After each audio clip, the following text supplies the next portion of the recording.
So one key factor that I pay very close attention to when I'm fishing the Great Lakes, it doesn't matter where it is. Today we're on Green Bay, is the water temperature, okay? And what can happen on these structures when fronts come in and you get high winds is that you're going to experience pretty harsh temperature changes. Typically, if you have a big wind blowing offshore, what that's going to do is that cold water is going to upwell and it's going to replace the warm water.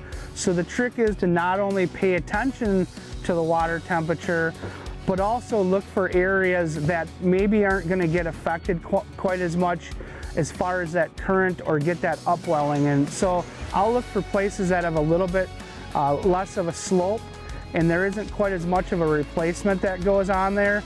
And what that's going to do is it's going to help keep me in to that warmer water, which the fish want to be in. So next time you come out here, just pay really close attention to it, and I'll guarantee you that you're going to catch a lot more fish.